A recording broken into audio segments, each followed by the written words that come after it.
I just wanted to so I started making these the more you know videos. And the reason why I started doing that was because I had finished reading my Bible front to back, and it kind of made me very sad. Maybe like really really sad. But here's the thing: I couldn't start reading again. Well, I was like, well, let me. I have this travel Bible. So I was like, let me start reading that because I haven't read it yet. And I got it so I could have it in my purse. And when I go with me, I can carry it with me because it's just a little pocket, mini Bible. I was like, let me open that up and start reading that since I haven't read that one. Now, as we know that, when we read our Bible, we all like highlight things and like, mark here and there. Like Jesus, everything that Jesus said, was written in red. But they don't have nothing in the beginning, like especially in all the New Testament. I mean, the Old Testament. God does a lot of speaking. So I decided that, every time God spoke, I highlighted that or unlighted that with red. And then when it comes to actual stories that was being told, like, Daniel in the Lion's Den and stuff, I'll take my highlighters and I'll highlight the whole story. You know what I'm saying? So we all do our own things in the Bible and we go to read it. So when I grabbed that little pocket Bible, I was going to start reading that. I just thought to myself, oh no, something told me I needed to give that Bible away. So do not market it. Do not write it, leave it to where I can give that Bible away if need to be. And so I was like, okay, I don't know where that came from, but all right. But so I was like, oh, let me go ahead and pick up my Bible again and begin to go reading. But then I remembered, I don't know if you realize I had a video way back where I went to church and this older gentleman had given me 2 books. One of the books happened to be this Bible. That was like a $70 Bible. But it only has the New Testament in it. So a lot of people ain't just going to be buying a Bible, let alone it being like $70 and it just had the New Testament in it. And it's a different translation. He said it explains the Bible. So I didn't realize it was the actual Bible. I thought it was just like it explains the Bible, like a study guide or something. So I was like, well, since I already done read the Bible, let me open this up and read it. Then I realized, oh my goodness, it's an actual Bible of just the New Testament, but it had, Psalms, Proverbs, and Song of Solomon at the very end of it that they added to it. Here's the thing when it comes with translations, okay? I highly recommend. I might have to make 2 videos because I'm trying to hurry up because I don't want to be rambling on and not get to the point. It's very important to have a King James Version Bible.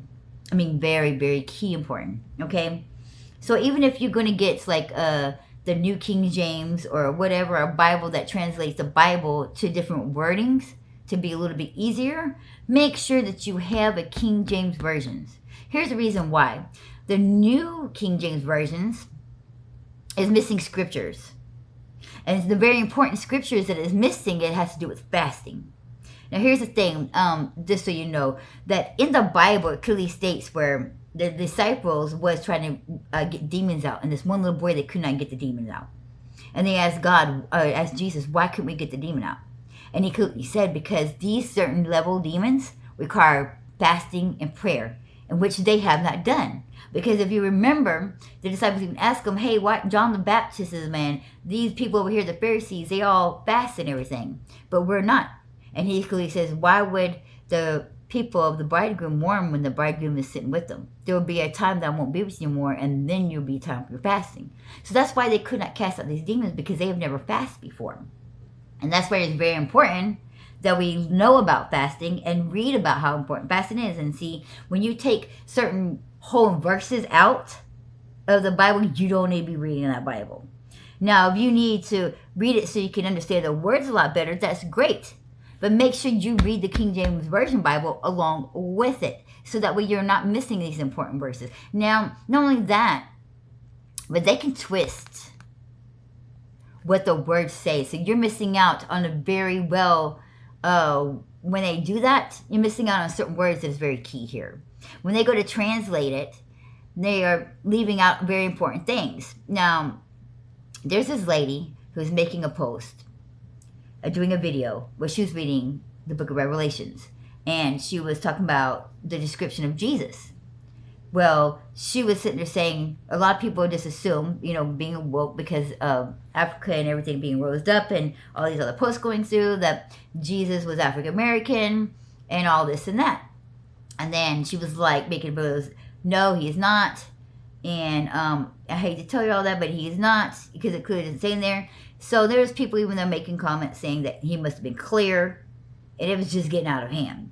Well, I was raised to go to church like every day when I was younger. My mom was Pentecostal, so we went every single day, every day. And when we went to church on Sundays, honey, we left at like 3 or 4 o'clock or 5 or 6 in the morning, and we didn't get home till about 5 or 6 in the morning, 3 or 4 in the morning. We stayed at church all day. Like our Sunday services, they may have started at like 8 o'clock because we had to drive a few hours. Then we'd go pick up people that lived even hours out the way to get them to go to church, to go with us. So this reason why we left a little bit early. But the church started at 8, and we even in like, that was a Sunday morning church, and it didn't end until about 12:01. And they're talking about 5 or 6 hours in the morning service, and then we had the night service. So we would stay and clean the church and everything in between the service. So not only that, but my mom would have hold the Bible studies at her home. If it was at her home, then we went to the person's house. So every single day I was at church. So not only did I hear the scriptures, but I've read the whole entire Bible myself, and I know for a fact that it does describe Jesus in there 2 times. Now, as a little kid, I heard, his description. He's comely, he has copper skin, and he has hair like wool. Now, hair like wool can mean curly or whatever, but it also can be referring to that it was white, like the color wool. Okay? So it doesn't necessarily mean that it was all automatically curly, but...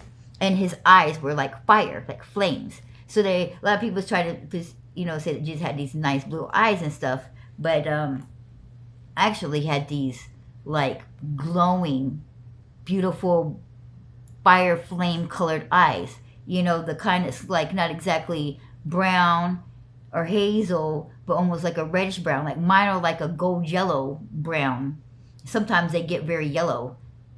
Depending, they turn to these light yellow colors. It's really, so I can understand what they're talking about when they're saying his eyes are like flames.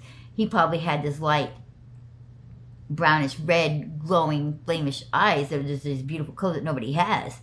But when they refer to his hair like wool, it can mean one or two things in the Bible: that his hair was semi curly like the wool's hair, or it was white. Now I'm not sure, I gotta but I do know it says that. And they took it to offense. It says nowhere. She got mad because I made that comment. I said, well, I hope this helps, because it clearly says that this is in the Bible. And she goes, nowhere in the Bible does it say he has copper skin, and nowhere does it say that his hair was like wool. I was like, well, actually it does. And it just happened to be the part that she was reading, which is in Revelations 1, verses 14 through 15, clearly describes that. Then afterwards I felt bad because I wasn't trying to argue with her. I said, I wasn't trying to argue with you. I was just trying to help you, and that's all.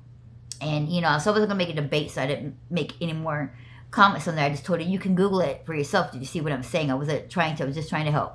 And, of course, when I went back on there to see, I wasn't going back on there to see if she had said anything, but when I was scrolling through in my notifications where people leaving comments on mine, I realized that I already reached the part, but I didn't see where she had commented on there, so I think she deleted her whole entire post, and that even made me feel more heartbroken. I'm like, oh man, because maybe I got upset, but I did say a prayer after I made that comment, and I prayed for her because I felt bad, and I felt bad that she took it the wrong way, even though I said I hope this helps, and I didn't word it any kind of rudeness about it. But maybe I don't know.